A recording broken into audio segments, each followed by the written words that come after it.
안녕하세요. 김어준입니다. 프랑스 나치 협력 처형 장기화되자 민심 돌아서 어제자 조선일보 기사 제목입니다. 문재인 정부가 프랑스의 과거사 청산의 교훈을 봐야 한다. 이런 기사인데요. 2차 대전 후 나치 부역자 재판을 통해 사형당한 사람이 1,500명, 수감자는 3만 8천여 명에 이르며 나치를 찬양한 언론인들은 총살로 단죄됐는데 왜 언론인에게만 가혹하냐는 비판도 있었다고 전하고 있습니다. 기자는 이렇게 몇 년간 청산하다 사회당은 의석을 잃었고 드골이 이끄는 신생 우파는 원내 2당으로 도약했다고 기사를 냈습니다. 우리가 프랑스의 100분의 1만큼이라도 친일파 청산을 했나요? 우린 해방 후 친일 법적 처벌 단 한 명도 안 했습니다. 비교 자체가 안 되죠. 그리고 나치에 부역한 언론인을 엄하게 다스리는 건 너무 당연한 거 아닙니까? 부당한 권력에 저항하는 게 지식인의 책무 아닙니까? 게다가 문정부가 과거사 청산만 하다가 민심을 잃으면 그럼 조선일보 신나는 거잖아요. 왜 걱정을 해줍니까? 적폐청산을 더 해라 해야지. 그러다가 민심 다 잃게. 그냥 적폐청산 그만하자고 하세요. 조선일보는. 프랑스 끌고 와서 헛소리 하지 말고. 김원준 생각이었습니다.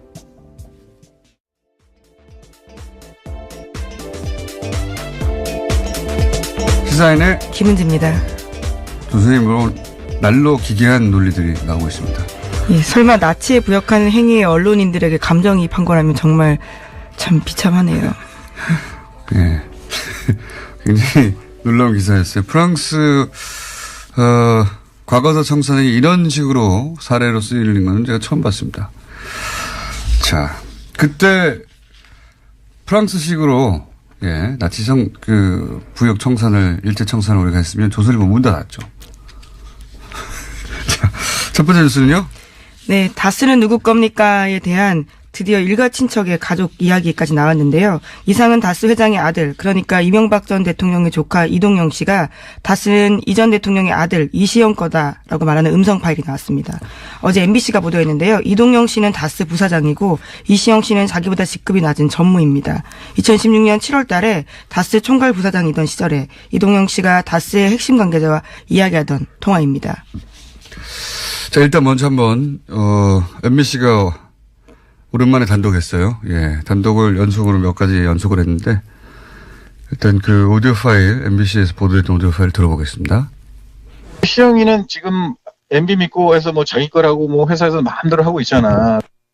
예, 이 대목은 이동영 씨, 이제 다스의 명부상 회장이고 최대 주주죠. 예, 이상은 회장의 아들. 이동영 씨가 누구와 통화하는지는 모르겠습니다만 네, 다스의 전 핵심 관계자다라고 합니다. 누군지 저는 알 것 같아요. 근데 여기는 안 나왔으니까. 이시영 씨, 이명박 전 대통령의 아들 이시영 씨가 지금 MB 믿고 회사가 자기 거라고 회사에서 마음대로 하고 있잖아. 예. 최대 주주 회장의 아들이 하소연을 이런 게 한다는 게 말이 안 되는 거죠. 예, 심지어 부사장이었습니다. 뭐 그때도 그렇고요. 지금도 그렇습니다. 그러니까 아버지는 회장이고 자기는 총괄 부사장이었던 시절인데 이런 말을 이제 한다는 게 이게 말이 안 되는 거죠. 이재용 삼성 부회장이 주식이 하나도 없는 사람 때문에 그 사람이 삼성을 먹겠다고 마음대로 하면 그냥 두겠습니까? 그냥 회사에 쫓으면 끝나는 거지. 그럴 수 없는 거죠. 예. 이 관계를 드러내는데 이게 파일이 이게 하나가 아니에요. 자, 그 다음 연속도 꼭지가 여러 개 나왔죠. 예? 네, 또 강경호 다스 사장이라는 사람이 있는데요. 이 사람이 이명박 전 대통령에게 지시를 받고 다스 경영에 깊숙하게 개입하고 있다라는 식의 이야기도 있습니다. 그리고 이제 녹취 중에 이제 이런 것도 있었습니다. MBC가 단독으로 보도한. 회장도 나도 희생했다. 예. 희생할 게 뭐였어요? 자기들이 최대 회사 주인인데. 네, 대표인데요. 예, 이것도 좀 들어보겠습니다. MBC 보도입니다. 나도 아버님이 회장님이 살아계시는데 형이 이런 꼴을 당하니까 형은 울분이 터지지만 어차피 희생하는 거잖아. 어차피 회장님도 희생했잖아. 그러니까요. 네, 여기서 형이라고 하면 자신을 뜻하는 겁니다. 이동영 씨 자신요. 그 이시영 씨 사촌 형이거든요. 나이로 따지면. 그러니까 본인 입장에서는 아들 입장에서는 아버지가 이제 이 문맥으로 보자면 바지 회장 노릇을 하는 게, 그리고 자신도 그렇게 하고 있는 게 한탄스러운 거죠. 예. 네, 울분이 터진다, 가슴이 찢어진다라는 표현도 있습니다. 네, 아들 입장에서 이렇게 말할 수 있죠. 근데 이제 그 과정에서 자신들이 명부상 최대 주주인데 실제 주인이 아니라는 말인 거죠, 이게. 또 있습니다. 네, 이명박 전 대통령의 아들 이시영 씨가 다스를 접수했다라는 식의 언급도 계속해서 나오는데요. 이시영 씨를 지칭하는 듯하면서 자신을 해코지하려 한다라는 말도 있습니다. 이거 일단 들어보시겠습니다. 사촌 동생이 형을 해코지라고 형을 나가라 그래도 걘 내 사촌, 내가 그 똑같은 놈이 되면 안 된다는 얘기야. 예, 요 얘기는 이제 본인 입장에서 보자면 그 이명박 전 대통령의 아들 이시영 씨는 사촌 동생이죠. 예, 사촌 동생이 형인 나한테 나가라고 해도 내가 똑같은 놈 되면 안 된다는 건데 내가 똑같은 놈이 되면 안 된다는 건 무슨 말인지 모르겠어요.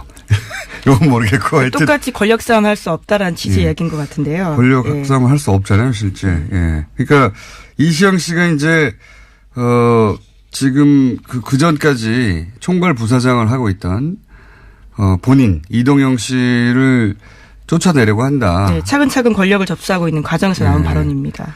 이동영 씨 주변 사람들도 정리를 했나 봐요. 예. 그러니까 그 전까지는 자기가 총괄 부사장이고 자기 사람들도 좀 있었는데 그 사람들을 다 정리하고 있다 보니까 이시영 씨가 회사를 장악하게 가는 과정에서, 예. 그러다 보니까 이제 거기에 불만을 토로하면서 동생이 나를 해코지하려고 한다. 예. 네, 상대방에게 하소연하고 있는 과정인 것 같은데 상대방도 해코지를 당할 수 있는 상황이기 때문에 너까지도 지켜줄 수 없다라는 취지의 이야기가 아닌가 짐작해 봅니다. 그러니까 이런 사람도 사표 받으러 가고 저런 사람도 사표 받으러 한다. 그래서 뭐 밤잠을 못 자고 있다. 그러니까 실소유주 아들이니까 실소유주 아들이 이 회사 내 거 해가는 과정에서 불만을 토로하고 있는 이제 그 덕분에 저희는 최대 주주 회장님의 아들인데 실제로는 아무 힘이 없구나 하는 걸 알게 되는 녹취 파일의 내용을 MBC가 단독으로 몇 개를 연속 보도했습니다. 네. MBC의 폼이 돌아오고 있나요? 아직은 모르겠네요. 어쨌든, 관련해서 가장 적나라한 단독, 최근 다스 관련해서는 그렇습니다. 그리고 또 마침 또 이상은 회장의 아들 이동영 씨가 어제 검찰 출석을 했죠. 네, 다스 125 관련해서 수사 중인 동부지검에서 피해자 신분으로 나갔습니다. 자신의 개인 비리 혐의까지 받고 있는데 납품업자한테 각종 비리 리베이트 받았다라는 것까지 있습니다.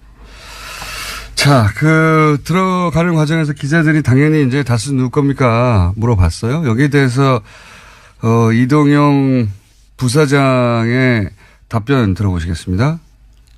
그건 당연히 저희 아버님이 지분이 있으니까 전 그렇게 생각하고 있고요. 네, 공식적인 답은 이렇습니다. 다스는 누구 것이냐? 저희 아버님이 지분이 있으니까 전 그렇게 생각하고 있다는 건 아버님이 다스의 주인이라고 생각하고 있고 이런 말이죠. 예. 굉장히 이상한 답변이에요. 좀만 생각해 보면. 왜냐하면 다스는 누구 겁니까? 아버지 겁니다. 이렇게 답변해야 되는 겁니다. 아버지 거면. 그런데 아버지가 지분이 있으니까 저는 아버지 게 아닌가 생각하고 있어요. 이게 말이 되는 소리입니까? 조금만 생각해 보면 이제 본인의 이제 머릿속에 그래도 지분이 있으니까 우리 아버지가 뭘 좀 행사해야지 이렇게 생각하지만 실제로는 아니라는 걸 아니까 여기에 대한 답변은 아버지 겁니다.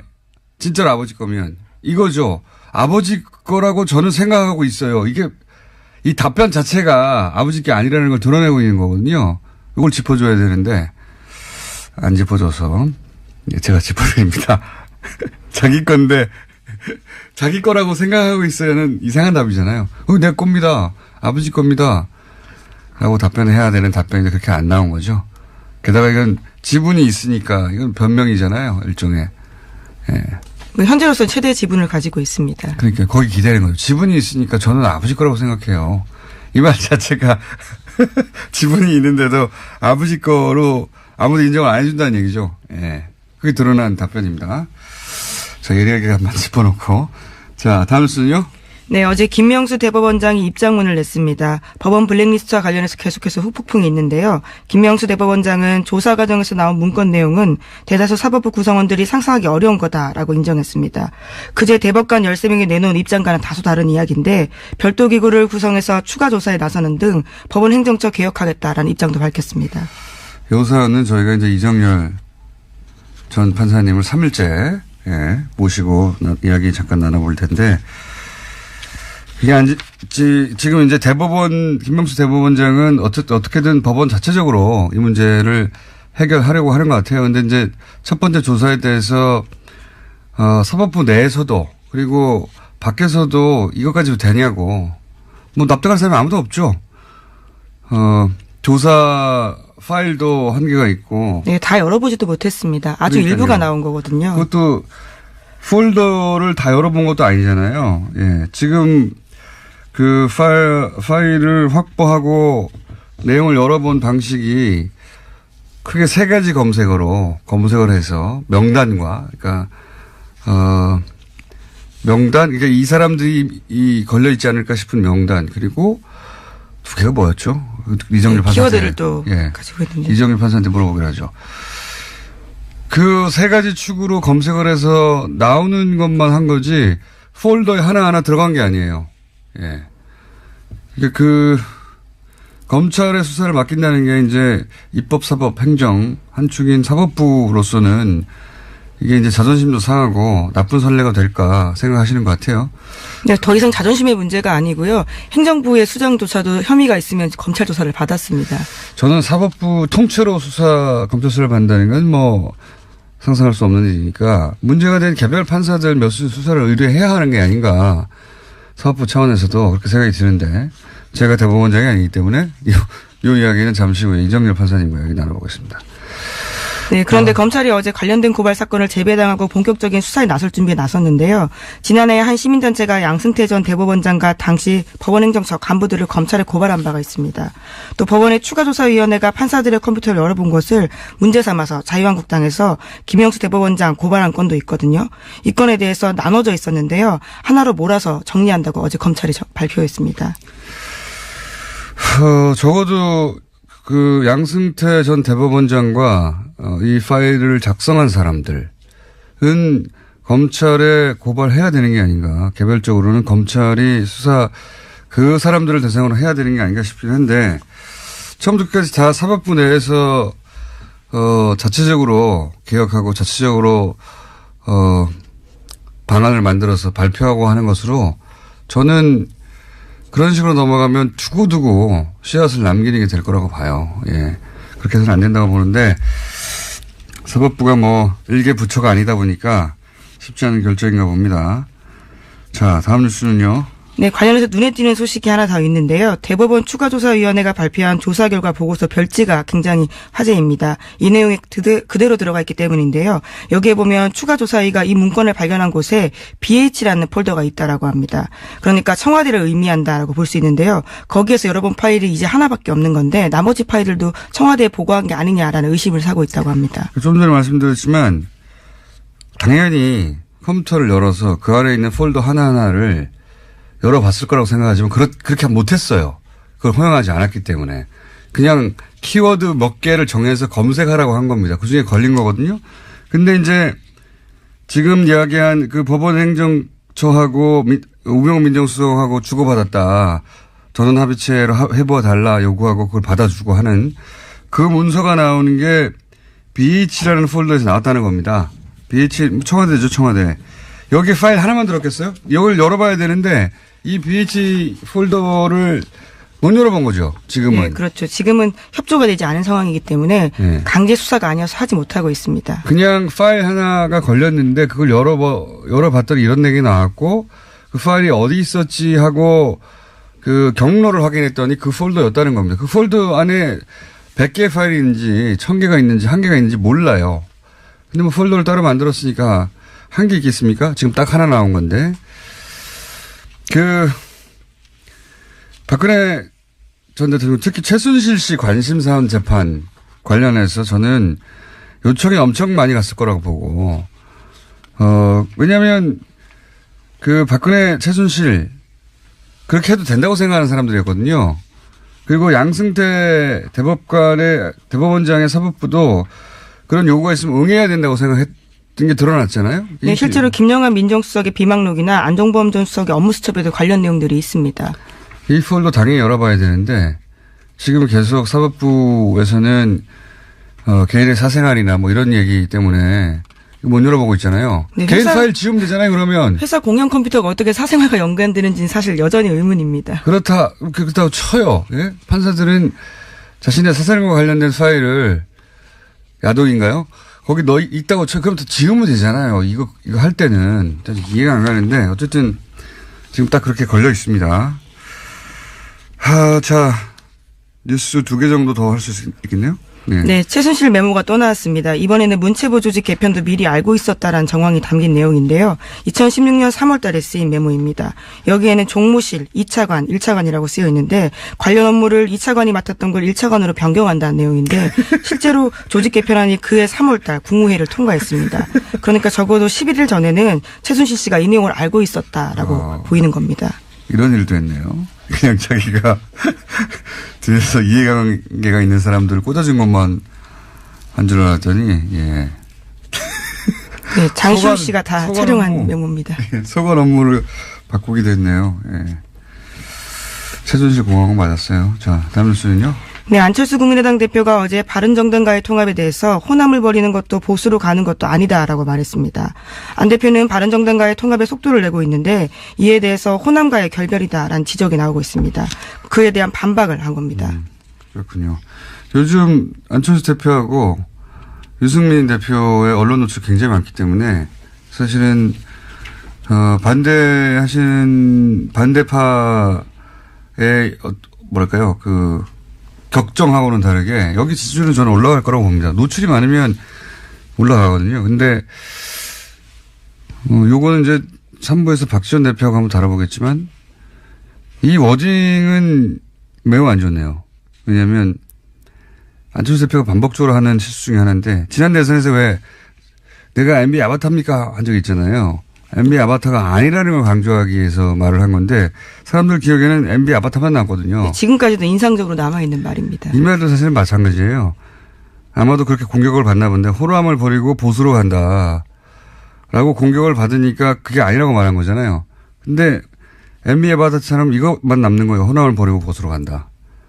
그것만 남게 되는 효과가 있는데 왜냐하면 전후 사정을 모두 다 자세히 아는 사람의 숫자보다는 이렇게 이제 이미지로 받아들이는 사람이 훨씬 더 많은 법인데 왜 이렇게 말하는지 모르겠네요. 자, 오늘 여기까지 하겠습니다. 시사인의 김은지였습니다. 감사합니다.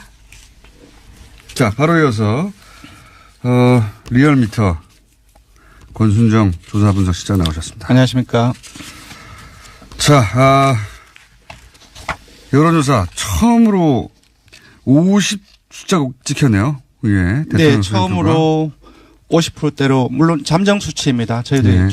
주중 잠정 집계인데. 화요일치가 그렇게 찍혔네요. 네, 처음으로 그러니까 3일 연속 월, 화, 수 1,500명을 집계해서 나온 결과가 긍정평가가 6.2%포인트 하락해서 59.8%. 이건 북핵부 때보다 더 큽니다. 네. 네, 부정평가가 6.3%포인트 상승해서 35.6%를 기록했습니다. 2주 연속 하락했고 낙폭이 지난주에 4.6%포인트 떨어졌고 이번 주에 6.2%포인트 하락했으니까 도합하면 10.8%포인트 아닙니까? 네. 이런 경우는 상당히 좀 이례적인 경우입니다. 맞습니다. 찾아봤더니 박근혜 정부 때 2014년도 4월 세월호 참사 때 11.8%포인트가 2주 연속 빠졌는데 그 이후에는 없었습니다. 네. 생각해 보시면 그 사이에 세월호 같은 사건이 벌어진 게 아니잖아요. 그렇습니다. 네. 지금 따지고 보면 좋은 뉴스가 더 많습니다. 네. 기본적으로는 뭐 불과 몇 개월 전까지 전쟁 난다고 하다가 네. 지금 어쨌든 전쟁이 아니라 올림픽을 통해서 이제 화해 모드를 만들고 있는 와중인데 이게 뉴스를 자세히 안 보는 분들은 이해가 잘 안 갈 거예요. 그 국내 정책적인 논란 그런 부분도 있긴 했었지만 세월호 참사와 비견할 정도는 아니고. 그러니까요. 예, 그 남북 북한의 평양 올림픽 참가 또한 사실상 평화올림픽이라는 관점에서 접근해 본다고 한다면 이렇게 많이 영향을 미칠 정도는 아니라고 생각하는데. 저는 왜 그런지는 알겠어요. 알겠는 게 이게 개별 이슈로 보면 안 되고요. 제가 보기엔. 일단 수치를 이제 한번 소개해 주시죠. 예. 네, 그래서, 조사일 기준으로는, 조사일 기준 일간으로는 8일 연속 하락을 하다가 죄송합니다. 어제 24일 날에 60.3%로 소폭 반등했는데 그 이전에는 19일 날 64.4%로 시작을 해서 22일 월요일 날에 60.8%, 화요일 날 23일에 59.9%. 그러니까 일간 최저치를 기록했죠. 근데 거의 어제 바로 소폭이긴 하지만 60.4%로 그 화요일 날 하락세가 처음으로 멈췄습니다. 59.9를 찍은 거예요. 화요일 날 네, 처음으로. 그렇습니다. 자, 이게 이제 뉴스를 슥슥 훑어서 보시는 분들은 잘 모르시겠지만 그리고 모든 미디어를 모니터링 하지 않잖아요, 보통은. 그렇죠. 저는 직업이 이렇다 보니까 모든 미디어를 모니터링 하게 돼요. 근데, 잘 모르시겠지만, 평양 올림픽이라는 단어 엄청나게 조중동과 보수 매체와 포탈을 통해서 유포됐어요. 네, 이번에 자유한국당이 가장 성공한 프레이밍 중에 하나가 바로 역사적으로 제가 봤을 때 평양 올림픽이 기록되지 않을까 싶네요. 이게 이제 라임도 맞지 않습니까? 평창, 네. 평양. 예, 그래. 평창, 그러니까 평창이라는 팩트를 두고 평양, 다른 한쪽에는 평화, 이 네. 평이라는 운율로 지금 맞춰져 있기 때문에 사실상 쏙쏙 더 잘 들어오죠, 사실. 실제 평양 올림픽이라는 공세가 평양 올림픽 아니란 말이죠. 아닌데, 이 공세가 조중동과 종편과 또 보수 매체 중심으로 특히 포탈을 통해서 검색어 통해서 그리고 자세히 보시는 분들은 이제 포탈의 댓글들을 보면 대선보다 더 대선 때보다 더 격렬합니다. 네, 맞습니다. 알바들이 확실한 거 아닌가? 네. 옵션 열기에 후속팀 아닌가 싶을 정도. 여태 본 적이 없는. 제가 댓글 알바를 참 오랫동안 관찰해 왔는데. 저도 그 공장장처럼 요즘에 댓글을 되게 다른 때보다 더 주의 깊게 보는데 포털 사이트의 댓글 서비스를 보면 특정인의 그 아이디를 클릭을 하면 그 사람의 그 이전에 어떤 댓글을 달았는지 이력을 다 체크를 할 수 있습니다. 그래서 제가 체크를 며칠 동안 해봤는데 거의 동일한 정치적인 색깔로 계속 댓글이 이어지는 사람들이 대규모예요, 아주. 네. 그런데 그렇게 부정적인 뉴스를 한쪽에 쏟아내면 이제 반대쪽에서 그런 밸런스를 맞추는 뉴스 왜 그렇게 생각하느냐. 네. 뉴스가 있어줘야 되는데 사실은 그런 뉴스가 없어요. 네. 그런 언론 지형이 밸런스가 안 맞습니다, 현재. 네, 그렇습니다. 대대적으로 쏟아내고 그게 일정 정도 영향을 줘서 화요일은 59.9, 뭐 나머지는 60%, 뭐 59.9도 높긴 해요, 사실은. 대통령 지지도로. 그렇습니다. 지금 사실상 59.8%면 60%인데 상당히 높은 거죠. 높은 게 근데 이제 하지만 앞에 7자가 찍혀 있다가 5자가 찍혀 있으니까. 불과 며칠 사이에. 예, 불과 며칠 사이에. 그리고 이제 그것보다 숫자보다 중요한 거는 아마도 이해 못할 겁니다. 청와대에서 제가 보기에는. 청와대에서는 뭔가 잘하고 있다고 생각이 들거든요. 잘 풀리고 있다. 네, 드디어 불과 며칠 전까지 전쟁한다고 하다가 이제 올림픽을 통해서 그런 대화의 계기를 만들고 다 좋아지고 있는 것 같은데 왜 이렇게 폭락하지? 이해를 못할 거예요. 예, 청와대 같은 경우는 지난 21일 일요일부터 어제까지 4일 연속 대통령의 입을 빌어서 아니면 청와대 그 대변의 입을 빌든지가 4일 연속 평창 올림픽 협조 요청 발언을 했어요. 회의 자리든 아니면은 춘추관에서든. 보도가 잘 안 됩니다. 예, 보도가 거의 안 됐어요. 과거 같은 경우에는 이렇게 남북 단일팀이나 또는 뭐 이런 올림픽에 이렇게 참여한다. 대대적으로 이게 의미가 뭔지 설명을 해줬거든요. 네. 지금은 단일팀 얘기가 나오면 그 의미를 설명하는 게 아니라 바로 그 아이스하키 팀이 가지고 있는 개인들이 가지고 있는 불만, 개인이 불만이 있을 수 있죠. 네. 그 보도로 바로 갑니다. 그러니까 이게 어떤 의미가 있는지 보도 혹은 이게 어떤 계기가 될 수 있는지 혹은 뭐 그 개인들이 입는 피해는 어떻게 구제할 것인지 이런 보도는 없어요. 보신 분들은 아시겠지만 일방적으로 때리는 겁니다. 그냥 다 잘못했어요. 북한과 관련해가지고는 네, 그렇습니다. 그런 뉴스만 쏟아지지. 어쨌든 지난주까지는 아무래도 국내 정책적인 이슈 또한 많은 요인이 됐다고 보는데 이번 주의 6%포인트 하락 같은 경우는 아무래도 평양 올림픽 이 프레이밍 효과 그리고 이거로부터 언론의 어떤 여러 가지 어떤 기사들 보도들 이 많은 그렇죠. 영향을 미친 것 같습니다. 기사뿐만 아니라 그 기사와 그 프레임이 특히 포털을 통해서 계속 반복적으로 최근 한 3주간 연속으로 예, 뭐 현성월 점검단을 두고서 뭐 KTX 특별 배차라든지 신호등 이렇게 자동적으로 가게 만다든지 그런 부분들이 너무나 그렇죠. 많이 현수홍을 점검단이 왔는데 신호등 열어줬다고 그걸 어찌나 비난을 하는지 예전에는 상상할 수 없었던 건 접근이거든요. 네. 어쨌든 이번 주 떨어진 것은 TK 대구 경북하고 보수층 그리고 어느 정당도 지지하지 않는 중도층. 회색 지대라고 할 수 있는 무당층에서 많이 빠졌습니다. 자, 그래서 처음으로 화요일 날 59.9를 찍었다. 네, 예. 그렇습니다. 다른 요일은 뭐 60이 간신히 넘긴 했는데 네. 모르겠습니다. 이런 식으로 일방적으로 그 올림픽 관련해서 특히 계속해서 공세가 이어지면 어떻게 될지 모르겠고. 자, 그러면 시간이 많이 지났네요. 정당 지지를 빨리 짚어주시죠. 예, 2주째 민주당과 정의당이 하락하고 야3당이 동반 상승했습니다. 잠깐 숫자만 불러드리겠습니다. 숫자 쭉 민주당이 46.1%로 하락해서 19대 대선 이후 최저치를 기록했습니다. 한국당은 2.9%포인트 상승해서 21%로 19대 대선 이후 처음으로 20% 선을 넘었습니다. 효과를 보고 있는 거죠. 예, 국민의당은 7.0%로 상승했고요. 바른정당 역시 6.3%로 상승했습니다. 아까 말씀하셨던 여러 가지 보도가 통합 관련 보도가 많이 되면서 올라간 것을 보입니다. 정의당은 사진 많이 나오면 올라가요, 원래. 예. 정의당은 4.9%로 하락을 했고요. 잠재정당 지지도를 잠시 보면은 통합개혁신당이 12.7%로 2.8%포인트 상승했습니다. 사진 많이 나오니까 올라가네요. 예, 통합반대개혁신당은 조금 소폭 하락해서 3%를 기록했습니다.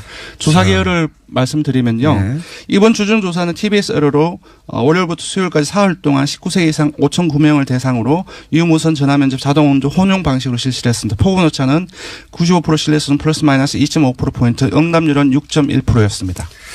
포털 말고도요, 각종 커뮤니티, 대학 커뮤니티 같은데, 젊은 세대가 잘 가는 커뮤니티 있잖아요. 네. 대학교의 커뮤니티도 댓글 알바가 붙은 건 난 처음 봤어요. 제가 한번 점검하거든요. 네. 정말 대규모 물량이다, 이건. 이거 진짜 심각하게 다뤄야 됩니다. 자. 예. 사법부 강제수사 해야 되느냐? 국민 여론은 강제수사가 많겠죠. 예, 맞습니다. 요번 조사는 찬성과 반대를 물었습니다. 강제수사에 대한 찬성과 반대. 예, 검찰의 특검이 강제수사 해야 되느냐. 찬성이 69.7%로 응답자 10명 중 7명에 이르는 사람들이 찬성을 했고요. 반대는 28.7%가 나왔습니다.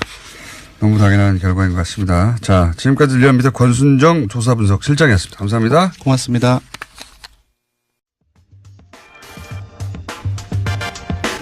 잠정 제목이 정해졌습니다. 1일 법정 드라마. 이정열 전 판사님 나오셨습니다. 안녕하십니까. 네, 안녕하십니까. 저는 이 사태가 정말 중대한 사안이라고 생각하는데 언론들이 잘 안 다루네요. 그렇게까지. 네. 그래서 저는 3일 연속으로. 네. 네. 다른 뉴스 많은데 다른 뉴스들도 중요하지만 이 사안은 정말 근본적으로 우리 국가 시스템에 영향을 미치는 뉴스니까. 그렇습니다. 계속 다뤄야 된다고 생각하는데 안 다뤄서 네. 또 다루려고요. 저만 아침잠을 못 자고 있습니다. 자, 일단 이 보고서가 얼마나 재밌는지 네. 기자들이 구해서 안 읽으시나 봐요. 진짜 재밌는데. 그러니까요. 예, 구해서 읽어보십시오.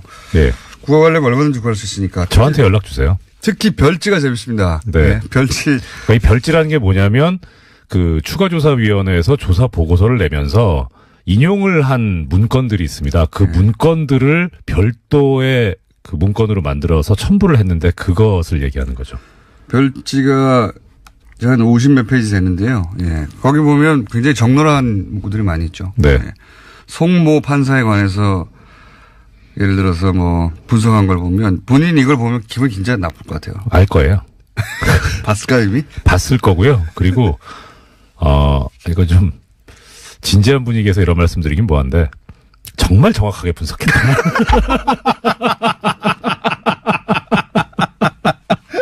죄송합니다. 혹시 제가 재판 중에 이분을 만나게 될지도 모르죠. 만날 일은 없습니까? 지금 당분간은? 예, 당분간 없습니다. 아, 그렇군요. 재판 네. 보직이 아니군요. 네. 자, 낄 때 안 낄 때 뭐 이런 거 표현도 등장하고 뭐 하여튼 예, 이 부분에 관해서 조금 언급을 해드리면 예. 아예 별도로 이 송모 판사에 대해서 분석을 해놓은 건데 분석하게 된 이유가 자유 게시판에 그러니까요. 자유 게시판이라면 이제 법원 내부 통신망의 게시판을 말합니다. 글 썼다고 이거 분석한 거예요. 글 예. 썼다고. 이 사람이 어떤 사람이 이런 글을 쓴 거야? 이렇게 된 거예요. 그 글을 야. 이제 여러 개를 쓰니까 그러니까 분석을 했는데 먼저 제일 처음에 나오는 부분이 프로필이 나옵니다. 그런데 이 문건에서는 프로필을 별첨했다라고 했는데 그 별첨 자료가 사라져 있습니다. 네. 그런다고 이 사람이 누군지 모르냐? 알죠. 연수원 34기고요. 그리고 우리법연구회와 국제인권법연구회 핵심 리더. 네. 이 문구는 어디에 나오냐면 별도의 문건에서 나옵니다. 이 송판사가 워낙 활약을 많이 했기 때문에. 네. 그래서 이렇게 표현을 합니다. 각종 소모임을 결성하고 국제인권법연구회 현 활동 방식은 우리법연구회에서 구축한 활동 방식을 그대로 따른 것이다. 이렇게 분석을 해놨는데요. 제가 이건 이제 그렇고. 이걸 읽다가 느낀 거, 이거 간첩 분석하듯이 분석해놨어요. 맞아요. 예. 네. 이 사람은, 어떤 사람이니까 이런 글을 쓰는데 어떻게 상대해야 되고, 이런 네. 식으로 분석을 해놨어요. 예전에 MBC에서도 그랬습니다만, 사측에서 노동조합,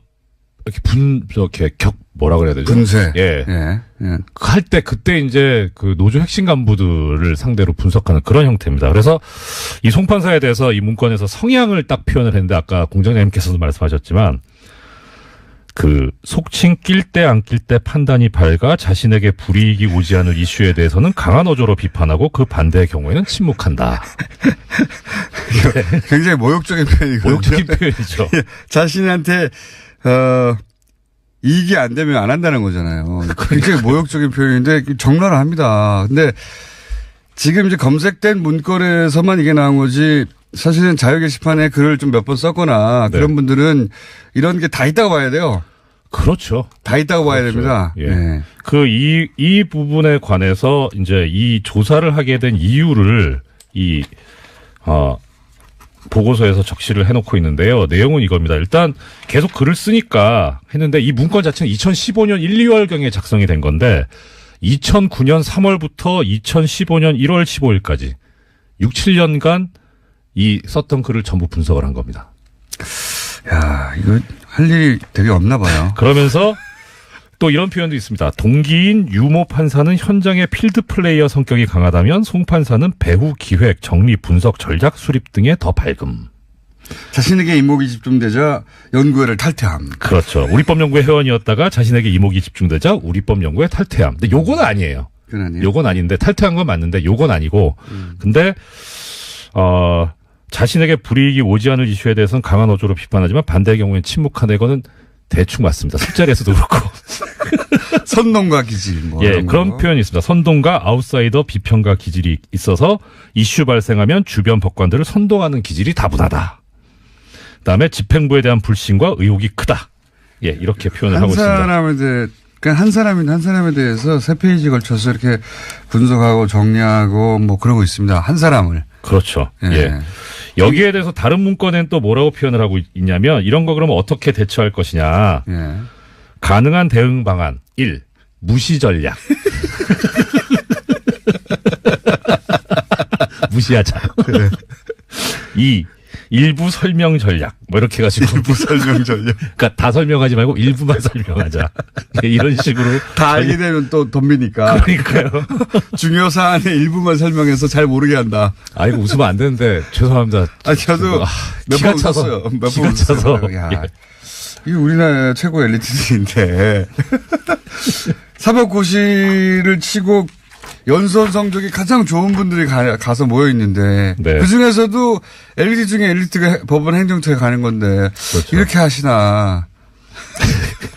이건 이제 또 개인에 관한 거고요. 네. 요 며칠 동안 몇 번 말씀을 드렸었는데 이 이판사판 야단법석이라고 포털 사이트 다음에 판사들이 모여서 카페를 연 것이 있습니다. 그러니까 이제 법원 내부가 아니라 이번에는 다음에 자체적으로 네. 본인들끼리의 카페를 열었어요. 예. 근데 거길 또 들어가요. 예, 거기를 들어가요. 거기를 들어가는데 이게 이제 이 카페는 개설된 게 2014년 10월 24일 날 개설이 되는데요. 여기에 대해서 그러면 지금 2015년 현재 회원이 380여 명이다. 원래는 40명에서 이렇게 늘었다. 그러니까 주목이 되는 거죠. 네. 예, 긴장이 되고 거기에 대해서 그러면 어떻게 법원행정처가 대응하려고 했느냐. 먼저 카페 폐쇄를 유도한다. 어떤 방식으로? 어떤 방식으로? 여기에 제 이름이 나옵니다. 예. 이모 부장판사 사태를 언급하면서 협박하는 거고. 그렇죠. 너도 잘리고 싶어? 그렇죠. 두 번째, 회원으로 가장해서 카페 내 활동 중단에 대한 글을 게시한다. 관련해서 로그인 가능한 아이디와 비밀번호를 확보한 상태다. 아이, 참네. 예, 그렇게 하면서 운영자의 자진 카페 폐쇄를 유도하는데 어떻게 하냐면 이 개설자가 여성이거든요. 네. 여성 판사 이분은 금방 드러날 수 있어가지고 말씀드리기가 좀 곤란한데. 그런 식으로 하면 당신도 알잖아, 이정열 부장판사가 어떻게 됐는지. 이렇게 하겠다는 거죠. 그렇죠. 네. 예. 그러면서 나쁜 사례로. 소속 법원장이나 믿을 만한 선배 여성 법관들을 통해 적절한 방법으로 우려를 전달한다. 이거 굉장히 웃겨요. 예, 그러면서 그렇다면. 하나 또 재밌는 문건이 하나, 표현이 나오는데요.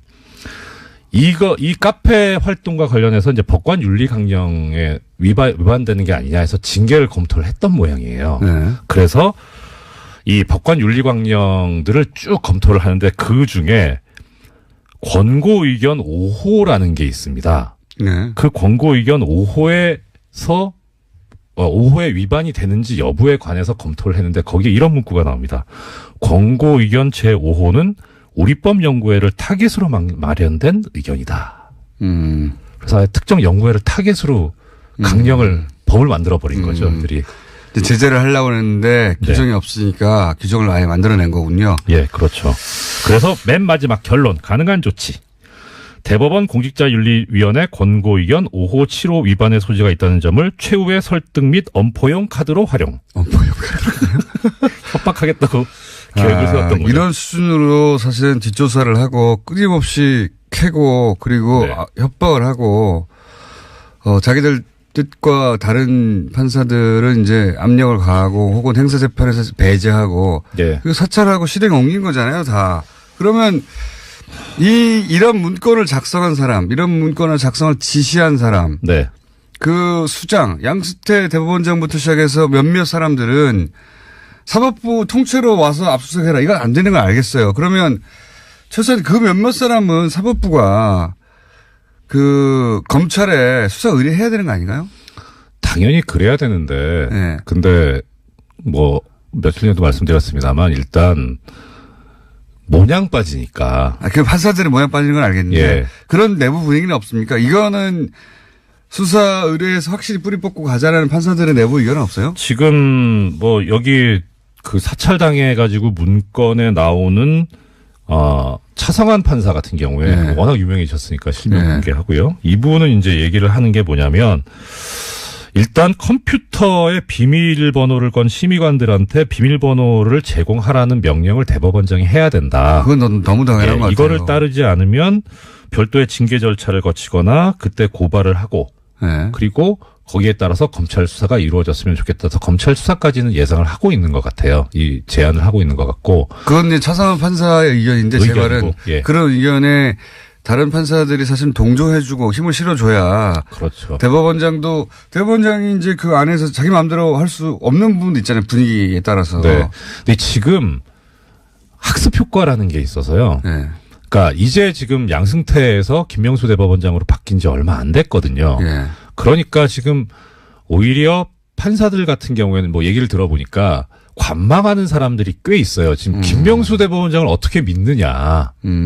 어떻게 될지 어떻게 아냐. 그래서 지금 어제 김명수 어떻게 대법원 믿느냐는 그 불신의 골자는 뭐죠? 그러니까 이 사람도 나중에 똑같이 하는 거 아니냐. 아, 나중에. 예전에 이 경험이 있어요. 그러니까 참여정부 때 이용훈 대법원장이 예. 임명이 됐었거든요. 예. 초기에 이용훈 대법원장이 상당히 개혁적이고 이 민주적인 여러 예. 절차들을 시도하고 정말 소송법에 충실한 재판을 하려고 애를 썼습니다. 많이 네. 그 전파를 하고. 그런데 이명박 정부가 들어서고 나서 네. 협박을 했죠. 물러나라고. 네. 그리고 물러나지 않을 경우에는 그 가지고 있는 카드를 공개하겠다. 네. 그래서 일설에 의하면 이용훈 대법원장이 뭐 충성 맹세를 했다 이런 소문이 있어요. 법원 내 그건 소문. 그렇다 치고. 법원 내 소문이군요. 예. 그래요? 그런데 그 이후에 정말 180도 돌변합니다. 아, 그래요? 예. 그때 법원 행정처에 소위 말하는 기레기 유사급의 이 판사들이 많이 들어갑니다. 어허. 그러면서 아니, 근데- 많이 바뀌어요. 그러니까 예. 이런 이용훈 대법원장 체제도 겪어봤기 때문에 김명수 대법원장이 지금 들어왔다고 해서 예. 저 사람을 믿고 그대로 따라가는 게 과거 이용훈 꼴 나지 않겠느냐라고 하는 그 생각도 있는 거예요. 근데 지금 아직 정권이 네. 많이 남았잖아요. 그 사이에 한 200년은 해야죠. 이제. 제 말은 예. 그 사이에 4년 이내에 이 문제를 4년까지 끌 것도 없이 올해 내에 이 문제는 해야죠. 처리하지 않으면 사법부는 신뢰를 못 받아요. 그렇죠. 그래서 지금 반반인 게 어제 김명수 대법원장이 믿고 좀 기다려달라라고 한 거에 대해서 그럼 믿고 한번 기다려보자. 그래도 믿을 수 있지 않냐라는 그런 측. 그다음에 아니다. 결국은 똑같을 거다. 검찰 쪽으로 가야 된다라는 그런 측. 그다음에 그러니까 자체 조사로 끝낼 수 있다고 믿는 사람들 아직 절반은 되는군요. 판사들도 대략. 대략 그렇고 근데 거기에 이제 일부 목소리가 나오는 게 소수 목소리가 어차피 중이 제 머리 못 깎지 않냐. 그건 너무 당연한 거 아닙니까? 그러니까 이거를 세상에 그런 게 근데 어딨어요. 문제는 예. 이 검찰도 또 하나의 트라우마가 있는 게 뭐냐면요. 예전에 의정부 법조비리, 대전 법조비리 이런 사건 수사를 검찰이 직접 했었거든요. 그때 이제 판사들이 많이 수사 대상이 됐었는데 예. 그 수사를 담당했던 검사들은 예. 실제 재판에서 별로 좋은 결과가 안 나왔어요. 그러니까 검사들이 실제 한다 그래서 제대로 하겠느냐 이것도. 법원에 밑보이게 된다. 그렇죠. 그 검사 개인이 문제가 생길 수 있으니까 그래서 이걸 특별 검사로 해야 되지 않느냐. 아예. 예. 아예 이제 밖에 변호사, 옷 벗고 변호사 된 분들을. 근데 그게 그럼 일이 너무 커지고 시간이 걸리잖아요. 커지죠. 게다가 이제 저는 개인적인 의견인데 예. 이거 수사를 할 거냐 조사를 할 거냐 이것도 뭐 하나의 중요한 문제긴 하지만 뭐 청자 여러분 뭐 예를 들어서 이거 PC 강제 개봉하려면 영장 발부받아야 된다고 하는데 예. 지금 영장 청구했다고 치고 지금 서울중앙지법 영장판사들이 이거 영장 내주겠습니까? 그것도 있군요. 예, 그러니까 저는 시간이 좀 걸리더라도 아예 제가 이거 최순실 국정농단 때 정말 소수의 목소리지만 주장했었는데 특별재판소 만들어야 된다. 이 판사들 못 믿는다. 근데 지금도 사실 좀 그런 생각이 있어요. 그리고 새로운 제도까지 등장하게 너무 되면 커지긴 하는데. 논란이 너무 커져요. 그냥 검찰로 가죠. 바로. 그러니까 범위를 최대한 축소해서 네. 그 양승태 대법원장 그리고 문서 작성 라인에 있었던 사람 딱 특정해가지고 몇 명은 딱 수사 의뢰하는 게 맞지 않느냐. 지금은 이제 대법원장 입장에서는 자체적으로 사법부가 네. 이 문제를 스스로 해결 못한다는 것도 치욕이니까 사법부가 어떻게든 해보고 싶어 하지만 안 될 거라고 봅니다. 어떤 조직이든 사법부가 아니라 어떤 조직이든 스스로는 못 하거든요. 그럼요. 아는 사람이고 네. 그거 어떻게 합니까? 못 합니다. 그래서 다 외부 컨설팅을 받는 거고 외부 힘을 빌리는 건데 이거는 그럼요. 밖으로 가야 된다고 저는 일반인들은 당연히 그렇게 생각해요. 일반인들은. 네. 저도 일반인인데. 더 이상 판사가 아니시니까.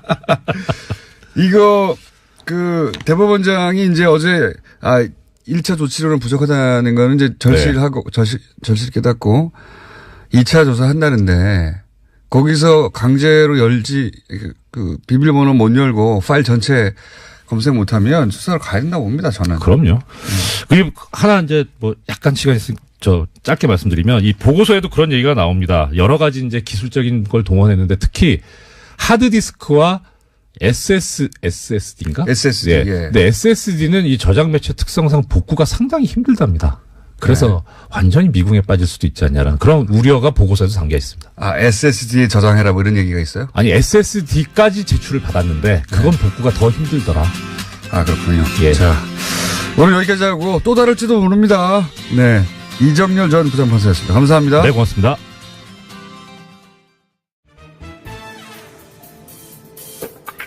자, 정치 구단주 예, 오늘 들을 말이 아주 많습니다. 국민의당 박지원 전 대표 스튜디오에 나오셨습니다. 안녕하십니까.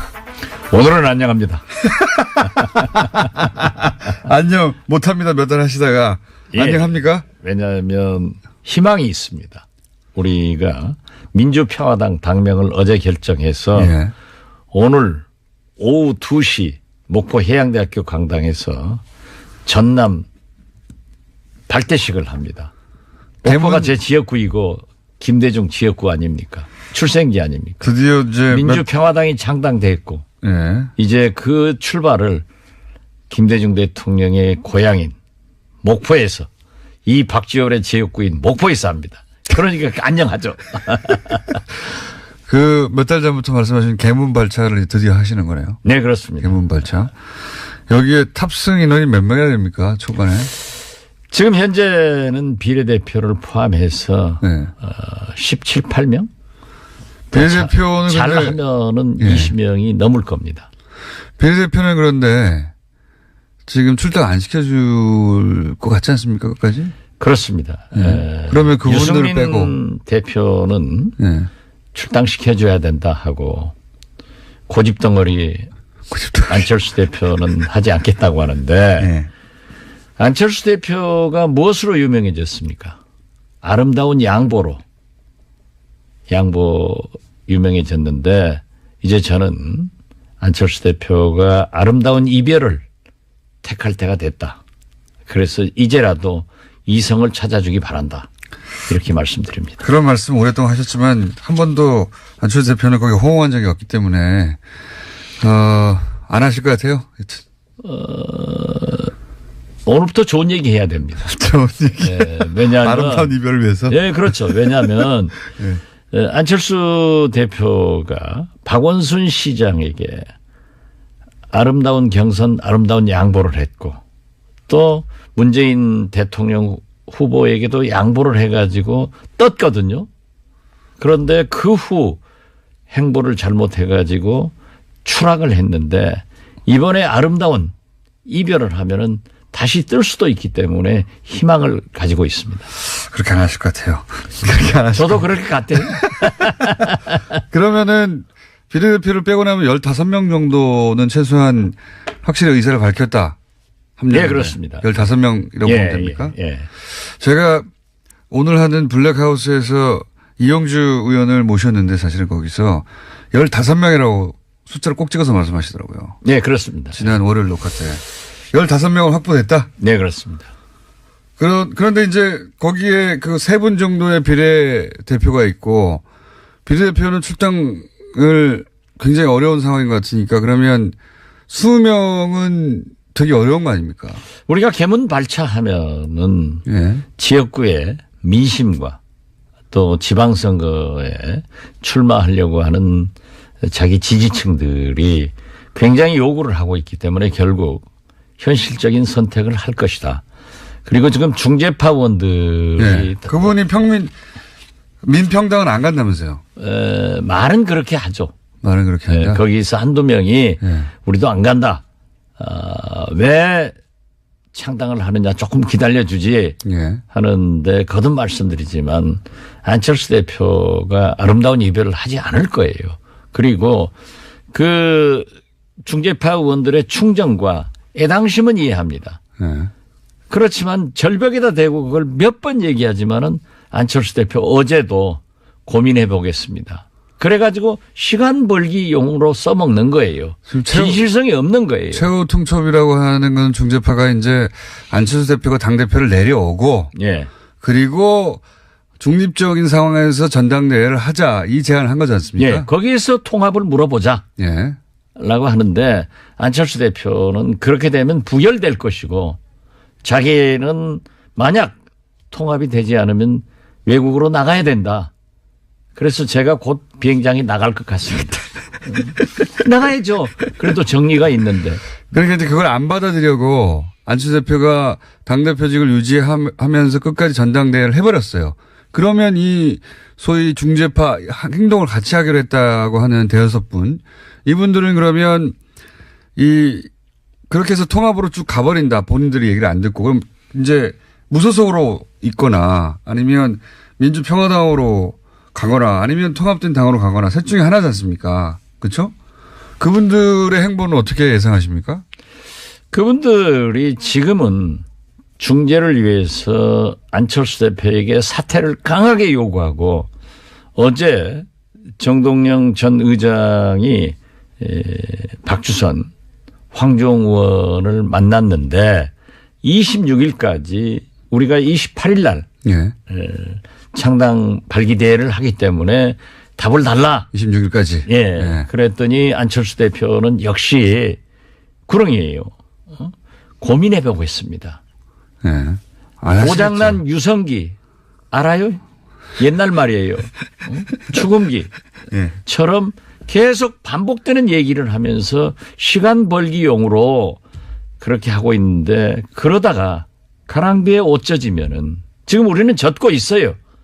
완전히 젖으면 벗지도 못하고 주저앉으니까 우리는 창당의 길로 가자 하고 중재파들에게도 얘기를 했습니다. 그러나 중재파들은 중재를 해보기 위해서 마지막 최후 통첩이라고 하던데. 예, 민주평화당에도 안 가겠다. 한두 사람이 그런 얘기를 했지만은 저는 거듭 말씀드리지만 그분들이 지역구 국회의원이기 때문에 대부분 민심과 호남에 계신 분들은 다 지역구라고 하는 것은 우리 국민의당은 한 사람 빼고는 다 지역구가 다 호남이죠. 예, 저 세 사람 빼고는 세 사람입니까? 예. 아, 그렇군요. 26명의 지역구의원 중 23명이 예. 호남이기 때문에 밤낮 호남 어쩌고 하는데 거기밖에 없어요.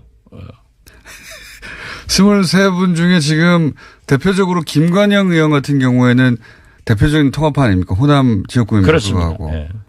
참 아까운 분 버리죠.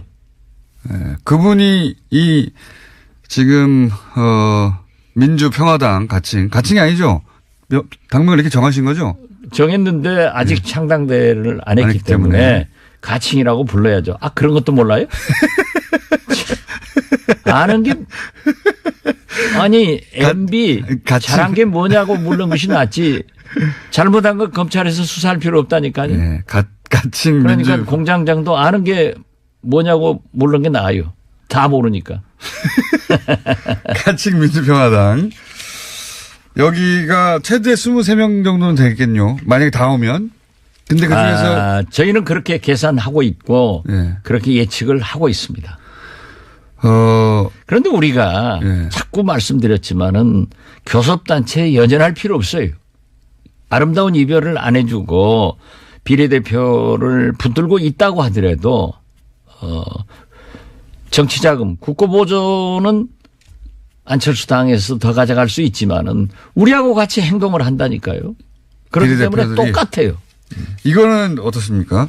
안철수 대표는 그 합당되고 난 다음에는 본인이 대표를 안 하겠다고 하고 유승민 대표는 본인은 대표를 계속 하겠다고 하는데 그 노림수가 각각 뭐죠? 그게 이제 공동대표 하는 거죠. 눈 감고 아무나 한다니까요. 지금 안철수 대표는 서울시장, 예. 유승민 대표, 당대표 이런 보도가 되더라고요. 예. 안철수 대표가 서울시장 나가서 돼요? 안 돼요. TV 토론을 대통령 때 후보 때 그렇게 해가지고 서울 시민들이 다 기억하고 있어요. 안철수 대표는 깜이 아니다. 그렇기 때문에 결국 저는 지금 유승민 대표가 그렇게 요구하고 있잖아요. 그 유승민 대표는 공동대표 하자. 같이 하자고 계속. 그러니까 유승민 대표는 굉장히 설득력 있는 얘기를 하는 거예요. 지금 국민이 21세기 국민입니다. 국민이 지도자예요. 그러나 유승민 대표는 나는 보수다. 햇볕 정책 포기해라. 탈호남해라. 백의종군 하면 안 된다. 우리 둘이가 주인이기 때문에 공동대표 하자. 예. 하는데 안철수 대표는 나는 호남을 버리지 않았습니다 하고 버리고 햇볕 정책을 나는 신봉합니다 하면서 보수의 길로 가고 서울시장 시키는 대로 하겠습니다 하면서 백의종군 하겠다. 두고 보세요. 어떻게 공동대표 하지. 공동대표를 할 것이다. 네. 공동대표를 안 하겠다고 하는 이유는 뭘까요? 쇼라니까요. 이 박지원이가 예. 쇼를 하면은 예. 그래도 그럴듯하게 해요. 나는 생긴 것부터 잘생겼잖아요. 안철수 쇼는 안 먹히는 거예요. 요즘 TV에 나오는 얼굴 보세요. 웃는 것도 어색하잖아요. 저는 얼마나 환하게 웃어요. 왜 웃어요? 오늘 기분이 굉장히 좋으시네요. 아, 민주평화당이 창당하는데. 그런데 그 각 언론 뭐 보수 언론이든 혹은 뭐 YTN 기타 등등 모든 언론들이 사실은 지난 대선에 후보 2명이 동시에 화면에 잡히니까도 있고 또 보수 진영에서는 홍준표 대표가 다음 대선까지 살아있을 거라고 생각하지 않는 건지 홍준표 대표는 굉장히 부정적으로 다루고 이 두 분을 굉장히 띄웁니다. 그러니까 언론이 이렇게 노출해 주니까 기준이 그쪽에 올라가고 언론 노출이 없는 민주평화당은 이게 따라잡기가 어려울 것 같은데요. 그렇지 않습니까? 물론 뭐 언론은 네. 자기들의 사시가 있기 때문에 편집 또는 보도에 대해서 저희가 얘기를 하면은 그건 금도를 넘어가는 거니까 오늘 아침 신문을 보더라도 참 분해요. 그렇지만 말하면 안 돼요. 더 얻어맞으니까. 더 맞으니까. 그런데 네. 결국 그렇습니다. 야권 통합이 좋습니까? 분열이 좋습니까? 동서화합이 좋습니까? 호남이 좋습니까? 그렇기 때문에 우리는 출발이 부정적 이미지를 가지고 있고 예. 또 저희들을 이해해 주는 일부 매체에서도 분당파인 예. 국민의당에서 분열하는 예. 묘사 자체가 이렇게 부정적이에요. 예. 기사를 하고 또 여론조사를 물으면은 누가 우리를 하겠어요. 그렇지만은 그래도 한 4% 지지를 받는 것은 좋기 때문에 이제 당명이 결정됐으니까 제발 다시 한번 부탁드리는데 TBS에서도 김어준 총수도 TBS 얼마나 이번에 잘했어요. 259명 탁 정규직 하더라고요. 응? 이런 훌륭한 방송이면은 이제 합법 방송인데. 그런데 그러면은 이제 뭐 분당파 이런 용어를 안 쓰고 민주평화당, 민평당. 알겠습니다. 뭐 당명은 민생 속으로. 얼마나 좋아요. 창당이 언제입니까? 창당이 지금 2월 6일 합니다. 2월 6일이요? 그 다음 날이네요. 2월 4일. 예. 예. 우리는 저지의 목표를 두지만은. 6일 정단되니까 이 다음 날이군요. 예. 저지가 되더라도 안철수는 절대 대표직에서 안 물러갑니다. 그러니까. 저지가 돼도 분당하는 거죠. 예. 안 물러가니까 우리가 가야죠. 왜냐하면 그 이상 기다리면은 지방에서 안 돼요. 지방선거가 치를 수가 없다. 안 되죠. 그러니까 그리고 우리 지지층에서도 너희들이 창당한다고 하고 그것도 못하느냐 이런 분노가 우리에게도 쌓여 있어요. 그렇기 때문에 저희들이 그러면 창당을 해나가면 지지도가 올라갈 것이다. 전당대회에서 합당을 저지하는 게 목표이긴 하나 서로 저지하더라도 우리는 더 이상 같이 할 수 없는 사이가 되었으므로 창당하고. 만약 안철수 창당한다. 대표가 물러나간다고 하면은 네. 우리가 국민의당에서 리모델링 해야죠. 예. 민주평화당처럼. 또 리모델링 당명도 한다. 바꿔야 되고. 당대표에서 물러나면. 그렇죠. 예. 그런데 절대 안 물러날 사람이에요. 그러면 지금 우리 중재파들의 계산이 잘못하는 게 철수는 철수하지 않으니까 중재파 당신들이 철수해라. 내가 그렇게 요구하고 있는 겁니다. 그러면 지금 생각하시는 목표치에 도달하는 것은 2월 6일이면 될 수도 있겠네요. 2월 4일 날 결과가 나오면 예. 그때 전당대회가 통과되면 당연히 그러니까 합당이 통과되면 당연히 이제 탈당하실 거고 통과 안 되더라도 안철수 대표가 당대표를 안 물러날 테니까 또 탈당하실 거고 탈당하는 거죠 말하자면. 그렇죠. 그분들이 15분 정도 일차로. 예. 그리고 나머지 분들도 그 개문 발차하게 되면 결국은 합류하게 될 것이다 생각하시고. 그렇습니다. 예. 그리고 나서 이건 어떻습니까? 이제 합당을 선언했어요. 예. 그리고 나서 비례대표 지금 그 의사를 분명히 밝히신 분이 3분인데 출당시켜달라고. 그 3분은 어쩔 수 없이 출당시켜주지 않으면 끌려가지 않습니까? 그렇죠. 근데 유승민 대표가 그 당의 대표가 되잖아요. 그런 상황에서는 출당 권한을 유승민 대표가 가지지 않습니까? 그렇죠. 그때는 유승민 대표. 그건 1구 2호는 2부 지자라. 네. 어떤 사람은 통합 절대 안 합니다 하고 통합하는 사람은 거기에 해당되지만은 유승민 대표는 저는 그렇게 하지 않으리라고 봅니다. 그러면 그 이후에 출당돼서 다시 그분들이 와서 합류하실 것이다. 이렇게 보시는 거군요. 그렇죠. 그렇게 해서 그러니까 호적은 거기 있어도 몸과 마음은 민주평화당에 있기 때문에 정치적으로 그런 일을 해서 되겠느냐. 그러니까 깨끗하게 또 안철수 대표도요. 민주당 지금 더불어민주당한테 경남 도의원, 부산 기초의원들을 요구를 했어요. 예전에 나를 지지하니까 제명해달라. 네, 국민의당 민주당에서는 깨끗하게 해줬는데 네. 왜 자기는 요구하고 자기는 안 하자 얘가. 그러면은 새 정치가 아니라 구정치고 악태 정치지 뭐. 자, 그러면 호남의 그 민심은 어떻습니까? 호남 민심은 최근에 네.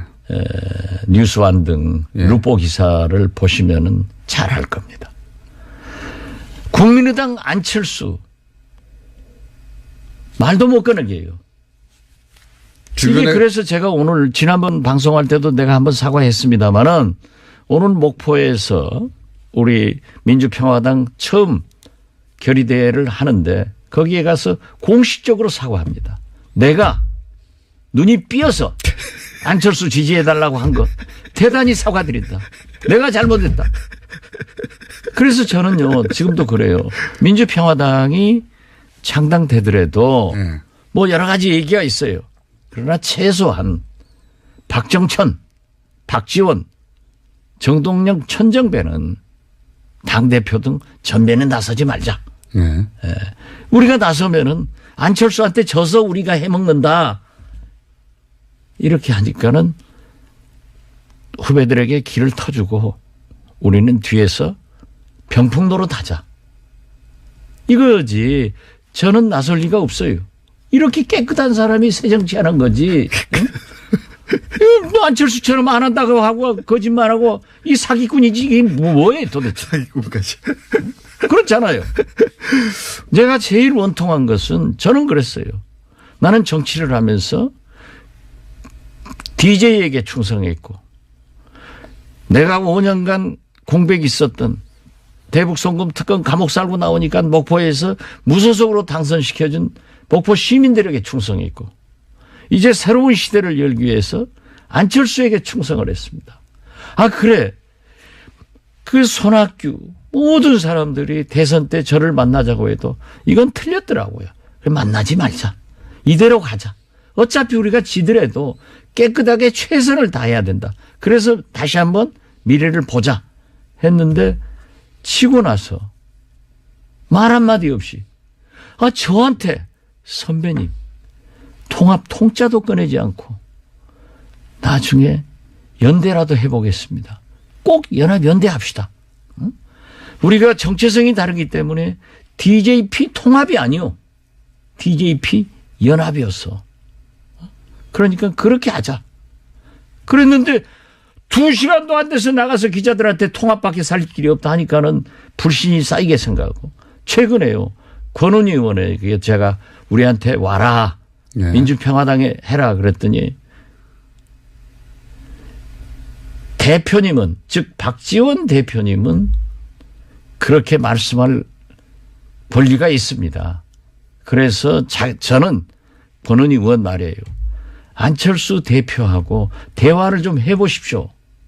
야, 너희 대표가 나한테 전화를 하냐? 만나주기를 하냐? 그러니 깜짝 놀라더라고요. 지금도 잘 모르시는구나. 소통을 하는 것으로 알고 있어요. 권인희 의원이나 김관영 의원처럼 이 지금 호남 베이스의 지역구 의원들 중에 지금 호남의 분위기 굉장히 안철수 후보한테 우호적이지 않다고 하는데도 불구하고 그쪽으로 통합하러 가 계신 분들은 어떤 이유에서죠? 제가 권은희 의원이 지난 총선 때 어려웠어요. 네. 제가 가서 광주의 딸 박근혜와의 대결이다. DJ가 어려울 때 호남 사람과 국민이 살려주듯 권은희가 어려우면은 광주 시민이 살려달라. 그래서 박근혜하고 맞짱뜨게 만들어달라 해서 당선됐어요. 자기도 굉장히 저한테 고맙게 생각해요.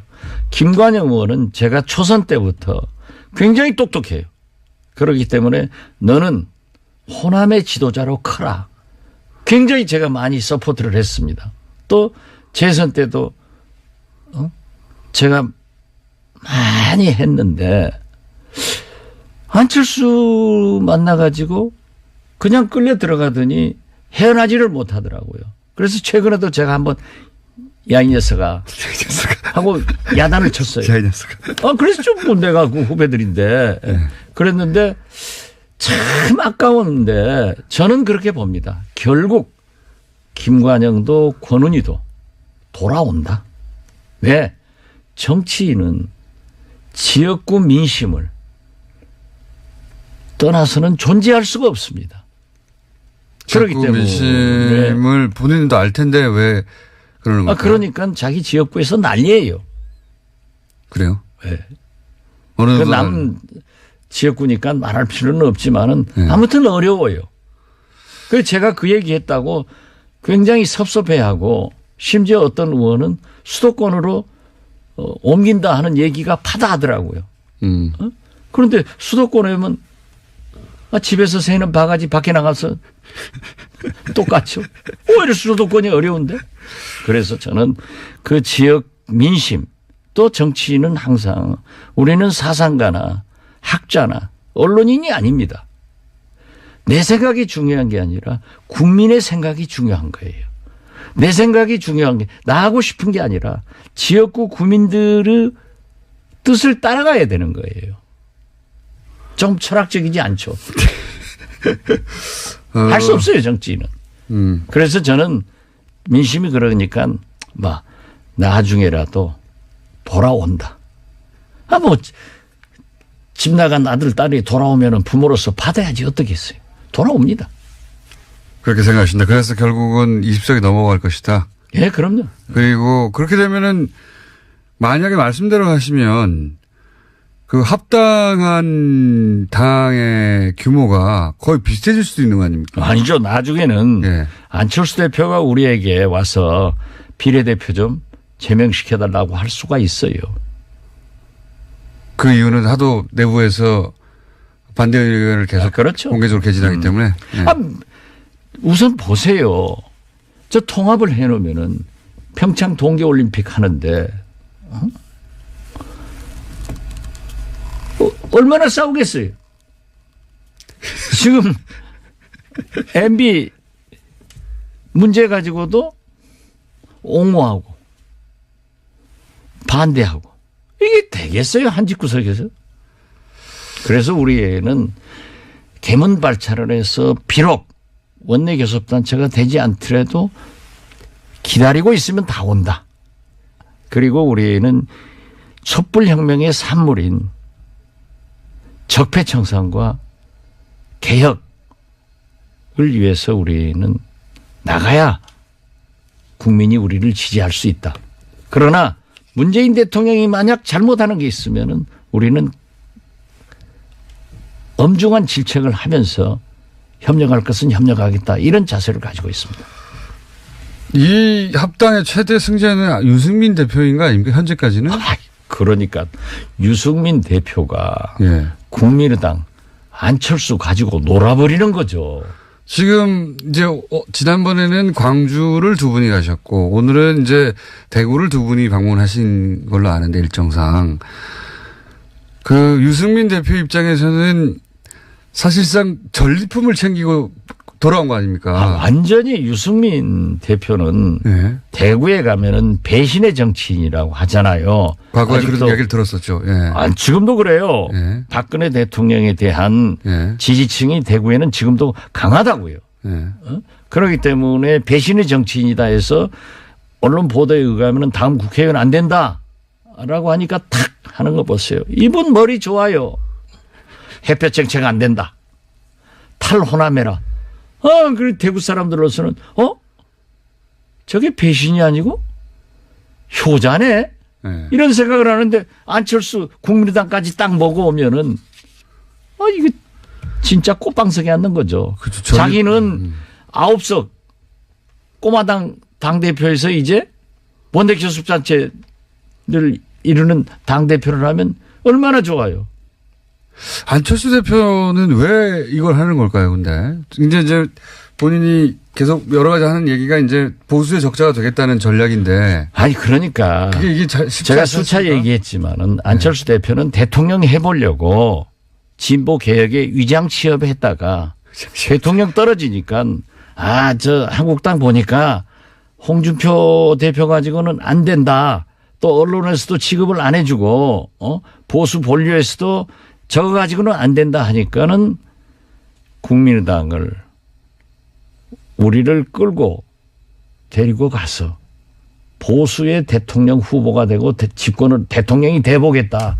대통령 병 걸렸으니까 눈에 보이는 게 없어요. 아니 그런데 거기까지는 박지원이 이해가는데. 예. 데리고 가서 자기가 좋을 게 뭐 있어요? 그러니까 버리고 가는 거 아닙니까? 버리고 가는 게 아니라 내가 안철수를 버리는 거죠. 어쨌든 안철수 대표 입장에서는 이제 박 전 대표님 버리고 가는데 제가 궁금한 것은 그 과정에서 굉장히 상처를 많이 입었잖아요, 사실은. 그러니까 요즘 이제 왜 이런 플랜을 짰을까 좀 안철수 이해가 잘 안 제가 가서. 예. 매일 공격을 하니까 저는 제 고향이 진도예요. 진돗개는 한 번 보이면 절대 놓지 않습니다. 진돗개는 물어가지고요 흔들어 버려요 또 놓지도 않고. 그런데 제가 매일 공격을 하니까 그 졸개들이 안철수 졸개들이 저를 공격하는데 누가 손해예요? 저는 대통령 안 나와요. 안철수가 손해지. 그러니까 이 게임의 법칙도 모르는 거야. 손해날 싸움을 계속 하는 것. 안철수 얼마나 급했으면은 박지원이가 제 이름을 딱 거명하면서 기자회견하면서 국민의당 입당할 때 이렇게 했다. 내가 틀린 게 뭐 있어요? 아니 누가 유승민하고 통합하지 말고 연합연대하자. 그리고 문재인 대통령에 대해서도 나한테 그래요 요즘. 왜 문모닝 하더니 요즘은 안 모닝하냐. 문재인 무서워서 그러냐. 제가 뭐 무서워요. 제가 문재인 요즘도 제일 많이 때려요. 여자 아이스하키 팀 같은 거 동일팀 해봐야 어려우니까 설득을 했어야 된다. 이런 거 하는 거예요. 그런데 보세요. 저하고 안철수하고 싸우면 누가 손해예요. 그리고 안철수도 싸울지도 몰라요. 말을 나보다 못해. 박지원 대표님이 이제 처음에 합리적 진보 개혁적 보수하고도 같이 하자 했었지 않느냐. 근데 왜 이제 와서 합당을 반대하느냐라고 이제. 같이 하자는 거예요. 예. 같이 하는데. 연대하자는 거예요. 합당하자는 건 아니다. 이 말씀이신 거예요. 그렇죠. 예. 아니, 유승민의 예. 다름을 저는 보수를 절대 욕하지 않아요. 그분들도 계셔야만이 체크앤밸런스가 되는 거예요. 그런다고 평창 동계올림픽을 평양올림픽이니. 그 말이 안 되죠. 민족이 아니고 국민이 아닌 거예요. 그게 어떻게 그렇다 이 소리를 하냐고. 아니 설사 잘못한 게 있다 하더라도 만약에 평창 동계올림픽에 북한이 참여를 하지 않고 미사일이나 몇 발 쏴버렸으면은 대한민국 동계올림픽 되고 강원도 동계올림픽 되는 거예요. 그런 것을 그렇게 모진 말로 해서 되겠어요? 오늘 또 보니까 북한 현 월송입니까? 송월입니까? 예. 거기 송월. 예. 송월. 예? 거기 내려오니까 우리 언론은 다 보도했는데 우리 마식령 스키장 답사단 가니까 북한 언론에서 보도 안 했다. 이건 자기들이 보도해놓고 우리가 북한에서 시켜서 보도했습니까? 자, 오늘 여기까지 해야 될 것 같습니다. 그러면 안 된다 이거예요. 네, 알겠습니다. 그러니까 충분히. 그렇게 생각하는 유승민 의견도 우리는 존중해 줘야 돼요. 그렇지만 안철수처럼 그렇게 위장 취업해서 여기서 해먹으려다 안 되니까 또 저쪽으로 가고. 대표님? 더 해요. 그만하셔야 될 것 같아요. 왜냐면 이제 드디어 똑같은 얘기를 반복하시기 시작하셨어요. 자, 지금까지 기분이 좋으신 네. 당분간은 국민의당 박지원 전 대표라고 해야 되겠고. 아닙니다. 곧 이어서 이제 가칭 민주평화당의 의원. 1개 의원. 박지원 의원이었습니다. 감사합니다. 네, 감사합니다. 불친절한 AS. 네. 그 문건이요. 예, 사찰 문건. 어떻게 할까요? 참여연대 사이트 가면은 문건이 올라와 있다고 하네요. 예. 저희가 안 올라와 있으면 저희 페이스북에 올릴까 했는데 거기 참여연대 사이트 가면 있다고 합니다. 네, 누구나 다운받아서 보실 수 있으니까 궁금하면 읽어보십시오. 아주 재밌습니다. 나경원 의원은 이번 주에 안 나오나요? 아쉽게도. 예. 가정사 때문에 갑자기 취소됐습니다. 다음 주에 나오실 거고요. 자, 그 외에 이번 주부터 유튜브에 비디오가 올라오는 걸 보고 있는데 김은지 기자가 쌩얼인지 알려주세요. 글쎄요. 저는 한 번도 생각해보지 않았는데 아마 그대로 바로 출근하니까 완전 쌩얼은 아니겠죠. 예. 최소한의 변정은 하겠죠. 쌩얼인지 아닌지 모르겠습니다. 했다면 자연스러운 화장을 한 것 같네요. 별걸 다 궁금해하시네. 자, 그리고 합법방송 인정받은 거 축하드립니다. 그렇군요. 그리고 오늘은 블랙하우스 하는 날입니다. 11시에. 예. 저도 살짝. 지난주에 손석희 사장님과 유시민 작가 최강 투톱을 나세워서 이 블랙하우스로 가는 시청자를 막아섰던 만행을 기억하고 있습니다. 뉴스 공장에서라도 아무 데서도 광고 안 해주니까 자체적으로 한 줄 광고했습니다. 11시에 꼭 보세요. 예, 여기까지 하겠습니다.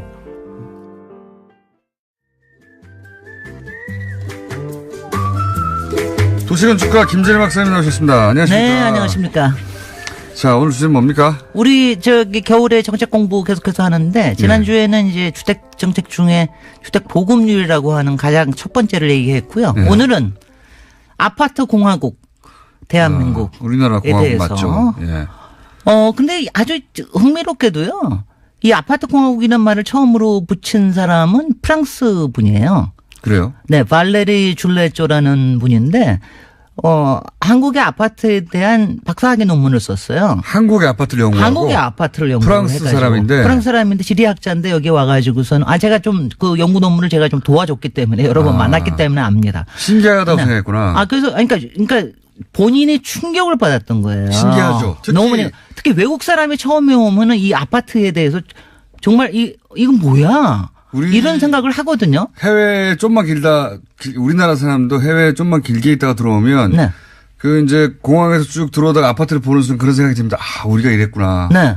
그리고 이제 그때는 더군다나 이제 프랑스 같은 경우에는 솔직히는 프랑스나 뭐 유럽에서도 1945년 전쟁 끝난 다음에 그런 아파트들을 많이 지었어요. 못 사는 사람들 신도시도. 근데 주로 못 사는 사람들, 이민자들 뭐 이런 사람들이 들어왔는데 그리고 그것도 자꾸 슬럼화가 되고 그래서 이제는 아파트 같은 그런 아파트는 안 짓는다. 라고 하던 판에 여기 오니까 뭐 엄청나게 경제적으로 부흥이 되고 그때 올림픽 일어나고 막 이러는데 이거 그 사람 한마디로 표현은 다 이제 그렇게 얘기를 합니다. 군대 병영을 보는 것 같다. 모든 게 남쪽으로 일자로 쫙 진열돼 있는 맞아요. 이런 병영을 보는 것 같다. 충격적이죠, 사실. 굉장히 충격적인 풍경입니다. 우리는 그냥 익숙해졌는데 우리는 별로 이제 뭐 다 익숙해졌기 때문에 그렇지만 지금도 외국에서 사람들이 오면은 알고 와도 충격적이라는 얘기를 해요. 굉장히 이상한 주거 형태거든요. 그리고 이제 그 다음에 이렇게 생각들을 합니다. 그러니까 모스크바나 러시아에는 이런 게 꽤 많아요. 그러니까 이게 사회주의 나라냐 여기가 이 얘기하는 사람들이 굉장히 많습니다. 맞습니다. 그런데 이게 이제 그래서 이 아파트 공화국을 이제 90년대 책 쓰고 2000년대 책을 내고 박사학위 논문 받고 책을 내고 난 다음에 이걸로 학술상도 받았어요. 프랑스 안에서는. 그러니까 우리나라 거 가지고 아파트 공화국 이름 붙이고 자기네들 상도 받고 말이지. 그 양반이 분석한 뭐 이유나 뭐 이런 건 뭡니까? 그런데 이제 왜 그러면 이렇게 됐느냐. 근데 아파트 공화국이라는 이름을 들으시면 일단 어떠세요? 기분 느낌. 나쁘죠. 왜 나쁠까 근데? 뭐랄까요? 네. 우리나라 사람들이 주거에 대해서 가지고 있는 상상력의 한계나 또는 너희들은 그냥 아파트에 다닥다닥 붙여 사는 사람들이잖아라고 이렇게 문화적으로 굉장히 낮게 보는 듯한 낮게 느낌. 보는 듯한 느낌이죠. 그래서 사실 공화국이라는 말이 나쁜 말은 아닌데 예, 앞에 이상하게 아파트 아파트 공화국 그러니까 우리가 무슨 막 통제당하는 것 같고 우리가 뭐 이런 느낌 일률적인 것 창의성이 같고 없고 없는 것 같고 막 네. 이런데 그런데 보세요. 지금 아파트가 지금 우리나라 얼마 이상이 사는 것 같습니까? 몇 퍼센트나 아파트 안에서 사는 것 같습니까? 절반 정도는 절반은 넘습니다. 그렇죠. 근데 절반 넘어요? 넘은 지는 한참 됐는데 네. 이제 60%예요. 인구의 60%가 이거 60%. 그래 지금 이제 전체가 한 1,900만 호를 조금 넘었어요. 우리나라의 주택 수가. 네. 그중에 1,000만이 넘었습니다. 한 1,30만 정도 되는데 앞으로 더 늘겠죠. 근데 이거 한 가지가 있어요. 아파트 외에 그럼 어떤 주거 형태가 있느냐. 단독주택이 있고 그다음에 나머지가 다세대 연립주택인데 다세대 연립이 한 또 20% 차지해요. 네. 근데 아파트라는 이름이 우리는 지금 아파트라고 뭐가 떠오르세요? 모양이? 모양이 성냥갑처럼 일단 일률적이고. 성냥갑처럼 그다음에 일률적이고 그다음에 네. 높이 쓰고. 그렇죠. 그러니까 예전에 90년대만 하더라도 사실은 아파트 그러면은 되게 5층이나 12층짜리 이렇게 다닥다닥 이렇게 쭉 일렬로 쓰는 이런 것만 했는데 지금 우리는 많이 바뀌었습니다. 많이 고층화가 됐고 지금은 이제 아파트 그러면 다 고층이라고 생각을 하죠. 근데 아파트라는 이름이 네. 왜 나왔을까요? 그것도 이상하지 않아요? 왜냐하면 일본에도 아파트가 있습니다. 네. 일본에는 우리 같은 고층 아파트나 이런 거는 다 맨션이라고 그래요. 그리고 아파트는 뭘 아파트라고 하냐면 다세대 주택을 아파트라고 그래요. 그러고 보니까 예전에는 맨션이라는 용어도 썼었어요. 맨션을 일부 썼죠. 혼자 나온 맨 처음에 한강에 나올 때는 맨션이라는 한강 아파트라고 안 부르고 맨션이라고 불러서 나왔어요. 예. 그리고 가령 아파트먼트라는 거는 가령 프랑스 같은 데서는 아주 모든 게 다 아파트예요, 솔직히. 예. 그리고 미국에서는 아파트먼트는 뭘 얘기하냐면은 우리가 생각하는 아파트는 뭐냐면은 그쪽에서는 콘도미니엄이에요. 콘도미니엄이라고 부르고 아파트먼트는 임대주택을 아파트먼트라고 부릅니다. 예. 그러니까 일종의 이제 그 공공임대주택 있잖아요. 이런 걸 또 아파트라고 부르고. 근데 왜 우리는 아파트라는 이름을 저걸 했을까? 그걸 또 법적인 용어예요. 발음이 신기하네. 좋잖아요. 아파트. 노래 나가기도 좋아. 네. 아파트 아름다운 발음하기도 나의 좋고. 아파트 예. 뭐 이런 식의. 예. 그래서 그런지 근데 만약 일본의 규정까지 따른다면 사실은 60%가 아니라 다세대 주택, 연립주택도 다 아파트이기 때문에 거의 80% 이상이 아파트에서 하는 거예요. 그럼 이거 하나도 이상한 게 아니죠. 그러니까 저는 이제 두 가지 얘기를 하고 싶은데 아파트 공화국이라고 하는 거에 문제를 얘기를 하면서 기분 나빠지는 거 또 한쪽에서 느끼시면서 네. 또 한편에서는 이제 이 아파트라고 하는 게 아주 보편적인 상태다. 여러 사람이 모여 사는 것이다. 그러니까 아주 어릴 때부터 거기서 살았고 네. 이제는 네. 대부분 20, 30대가 네. 그 외에 주거 형태에 대해서 겪어본 경험이 대단히 별로 적고 이제 적어지는 거죠. 예. 그래서 그리고 편리하다고 아파트는 생각하고. 편리하다고 생각하고. 근데 이제 가장 큰 문제는 뭐냐면 이게 아파트가 사는 곳으로라기보다는 사실 대한민국 최고의 히트 상품이 아파트입니다. 솔직히. 재산 증식 수단이었죠. 정말 이건 최고의 히트 상품이에요. 딴 거 어떤 거를 자동차를 비하건 뭘 비하건 간에 이 아파트만큼 최고의 히트 상품이에요. 그리고 온 국민이 뛰어들어 상품을 만들어요. 대단한 저는 가끔가다 이거 보면 참 대단한 대한민국이다. 근데 이제 제가 이렇게 해서 부동산 하면은 굉장히 아파트를 나쁜 거로 치거나 뭐 이런 거로 얘기를 하는 것보다는 사실은 저는 지금 이제 아파트 공화국이라는 말을 하기보다는 사실은 지금은 그냥 아파트는 우리가 모든 사람이 사는 데다. 그래서 이제 지금 중요한 거는 80% 정도가 아파트에서 사는데 우리를 아파트를 히트 상품으로만 보지는 말자. 우리 아주 보편적인 주거 방식이기 때문에 이거를 어떻게 하면 우리가 괜찮은 방식으로 우리 거로 만들 거냐. 이걸 고민할 때가 된 게 아닌가. 아파트를 다 허물고 개인주택 할 수도 없고. 아니 그러니까 이게 제가 저기 하는 게 네. 아파트가 그럼 우리나라에서 왜 나왔느냐. 땅이 모자라서 나왔습니까? 그렇게 이야기하자. 인구 밀도가 높아서 나왔습니까? 꼭 그렇지도 않아요. 최단 시간 내에 최대의 사람에게 네. 가장 저렴한 방법으로 처음에는 그런 목적. 처음에는 그거죠. 예. 그래 근데 그 다음에 두 번째, 세 번째 넘어가서는 재산 증식 수단이 됐죠. 아니, 일반 사람이 재산 증식이 아니라 저는 건설회사, 그러니까 정부에서 처음에는 맞습니다. 주택공사를 도입을 해가지고 차관이 막 이런 거 해가지고 돈 해먹고 그 다음에 게다가 또 사전 분양을 해줬기 때문에. 그럼요. 그리고 그 다음에 80년대에 가면은 그 석유 중동에 문제가 생기니까 서울이나 이런 데서 민간 재개발을 할 수 있게 해줬어요. 그때부터 대기업들이 건설사로 뛰어들게 됩니다. 90년대에서는 신도시를 해가지고 합니다. 정부 정책도 2000년대 와서는 재개발 재건축도 이명박이 뉴타운 가지고 일감을 만들어줍니다. 제가 보니까 지금 말씀 듣고 보니까 다른 이유도 있지만 이 건설업자와 정부와의 유착 관계에서 나온 만들어 놓은 거네요. 만들어 놓은 거가 그건 확실한 겁니다. 생각해 보니까 이 사전 분양제 돈이 없어도 업체들이 그 집 살 사람 돈으로 건물을 짓는 거 아닙니까? 그러니까 그런 업체들은 땅 짓고 헤엄치게 하는 거고요. 그렇죠. 정부는 땅에 대한 규제만 뭐 풀었다 조였다 하면서 하는 거고요. 그러니까 정권에 따라 다르고 특히 이제 민간 건설사들이 많아지면서부터는 민간 건설사들 끊임없이 먹거리를 적용해 주는 거예요. 우리가 아파트를 좋아하는 문화여서가 아니라 생각해 보니까 정부가 건설업자하고 그렇게 결탁해서 이쪽을 몰고 왔네요. 그런 점에서 오는 최고의 히트 상품이자 그런 부분에 조정돼 왔다라는 거를 우리가 인식을 해야 됩니다. 정책이 하나 잘못되면 이렇게 되는 거구나. 그러니까 첫 단추를 이렇게 잘못 끼우면 이렇게 되는 거예요. 그리고 나서는 한 번 이 맛을 본 업자들이 계속해서. 근데 지금도 재건축 초과 이득 환수제 같은 것 때문에 난리치는 이유 중에 하나도 바로 이것 때문입니다. 그러니까 끊임없이 다음에는 이러면서 도시를 망쳐가는 겁니다. 그래서 이제는 아파트 공화국의 의미가 어떤 거냐 이미 만들어지면 어떡합니까? 자 이제 그거는 저거 하는데 다 얘기할 수는 없어요. 오늘은 아파트 공화국이라는 걸 가지고 아파트 얘기했고요. 다음 주에는 아파트 공화국이 문제가 아니라 단지 공화국이 문제다. 단지요? 단지. 이제 아파트 단지로 만드는 게 문제다. 아파트는 누구나 살 수 있지만 단지로 해서 대규모 건설사와 이런 게 우리나라의 문화로 자리 잡는 게 이게 문제다라고 또 제기하신 분이 계십니다. 그러니까 아파트 자체보다도 단지 공화국이 문제다. 왜 단지 공화국이 문제다? 왜냐하면 자꾸 단지를 만들어서 그 안에다가 딱 놓고 자기네 성을 만드는 거죠. 그리고 그거는 대형이 되면은 많이 지을 수, 천세대 지을 수 있잖아요. 그러니까 그거 팔기도 좋고 또 그 안에 사는 사람도 살다가 나중에 팔기도 좋고 이런 단지를 계속해서 만드는 이게 문제다라고 얘기하는 사람이 있습니다. 그래서 결론적으로 얘기하면 아파트는 우리의 보편적인 문화가 됐으나 상당히 왜곡된 부분에 의해서 지금도 왜곡되고 있다고 하는 것을 우리가 좀 이제. 자, 그럼 단지 문화에 대해서는 다음 주에 얘기할 텐데. 궁금하네요. 그게 왜 문제인지.